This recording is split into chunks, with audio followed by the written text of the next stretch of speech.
Hello everyone, welcome and welcome back again to my channel. So in today's video I'll be showing you how to make this Pinterest inspired top with a backless top. So if you'd like to see that, please stay and watch. Without any further ado, let's just jump right into the video.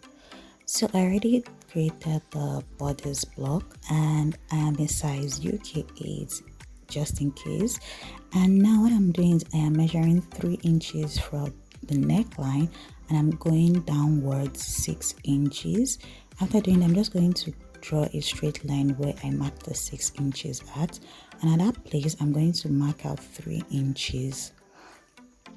Then at the top as well, I'm going to mark 1.5 inches away from the 3 inches I marked at the neckline, and I'm going to connect that to the 3 inches I created at the bottom. After which I mark another 3 inches from the neckline downward, and I connect the lines together like so.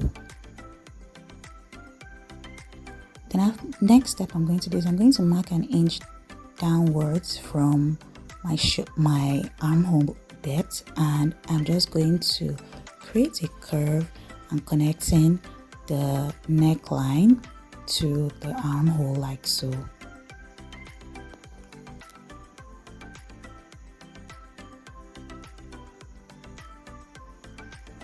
So I'm sorry guys, I didn't realize that my camera wasn't showing this part very well. So what I did is I went back in with a paper and I just put that there, and I marked 3 inches. So in total I marked 6 inches for the neckline cut, because both sides are different at the top, just like the picture here. I don't know how to explain that any further.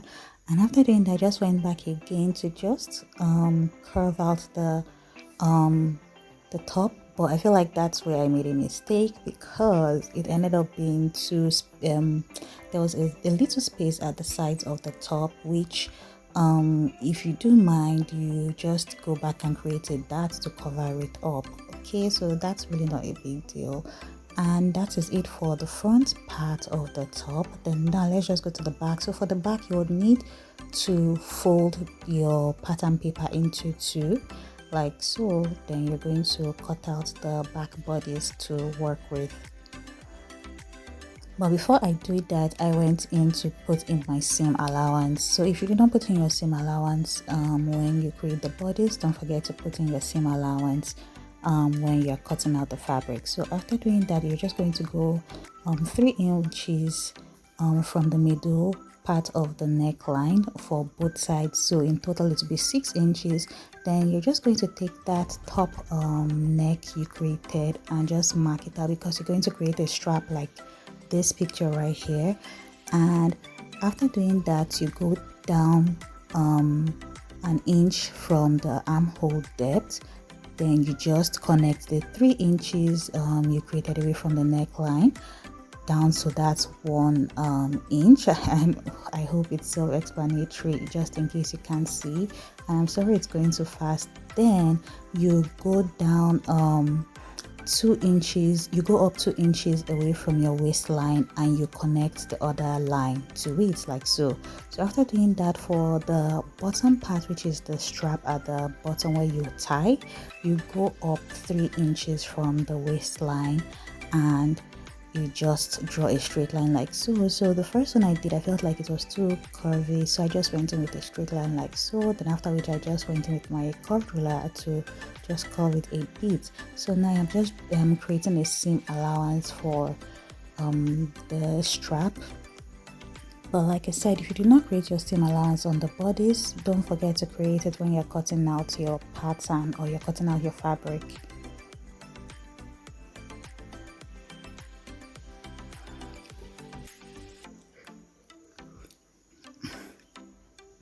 So after cutting everything out, you're going to have 4 pieces of pattern to work with. So 2 for the front and 2 for the back, like so. Okay.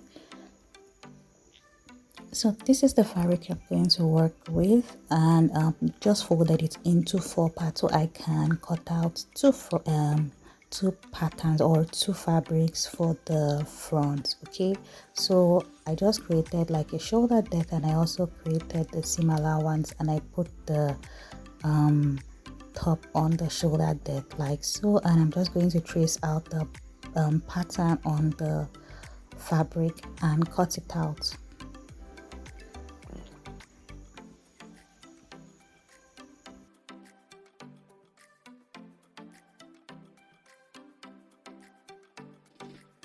So you're basically going to do the same thing to the rest of the pattern you cut out. And like I said, if you did not create seam allowance when you were cutting out the pattern, don't forget to do that when you're cutting out the fabric like so. Okay, and now that I am done cutting everything out, this is some of it. So this is for the back and the top of the front fabric. So you're just going to sew like so. For the front part, you just sew both sides, you don't sew the top part. And for the back, connecting the top for the front to the armhole depth, you do the same thing. And for the strap, you sew all around and leave a space so that you can turn everything inside out.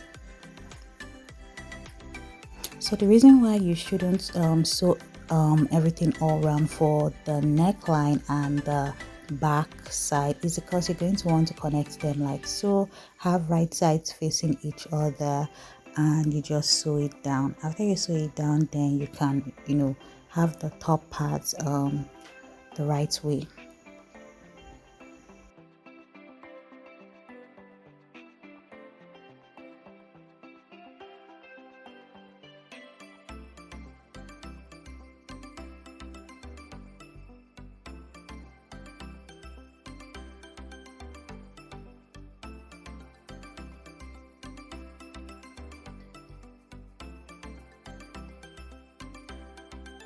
So after you do this, you make sure you iron it before you go in with the next step.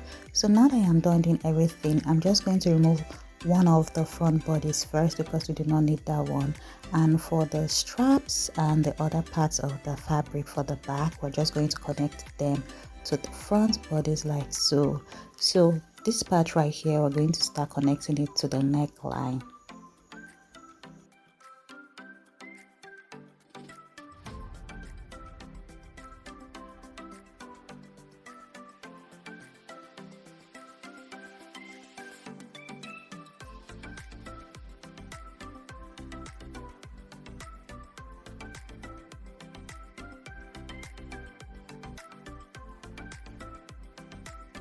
Okay, after you're done connecting that to the neckline, you're just going to cross this at the back. So it's going to be like a crisscross at the back, and you connect that to the armhole side. Then you also connect the strap on top of it like so, because if you see at the back of this Pinterest inspired top, the top and the bottom of the back side, they kind of cross or they meet at a point.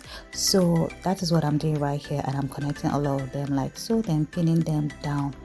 After you're done pinning everything down, the next step is to pin all the fabrics that you just connected on the front bodies down, because when you are sewing, you do not want to sew them by mistake as well. So after doing that, you then put the second fabric for the top bodies like so, having right sides facing each other.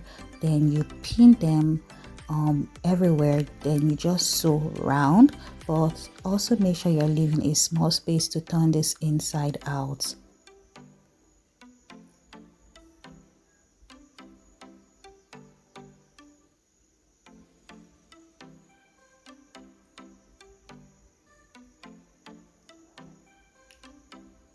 Then after which you start sewing like this, you make sure you're taking your time when sewing, and you're also checking to be sure that you aren't sewing on what you shouldn't be sewing on, just in case you didn't pin them down. But I would recommend that you pin all of them down first.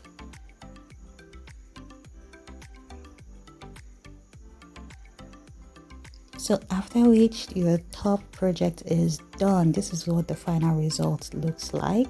And like I said, this is the only part I felt like I would have to work on, which is just creating a dot down there, and it's really not a big deal. I can just create a dot, and that is basically it. I mean, at this point I'm just going to rock it like this for a while, then later on create the dart if you so desire to create a dart for it. And this is the back. Thank you so much, and I will see you all next week. Bye.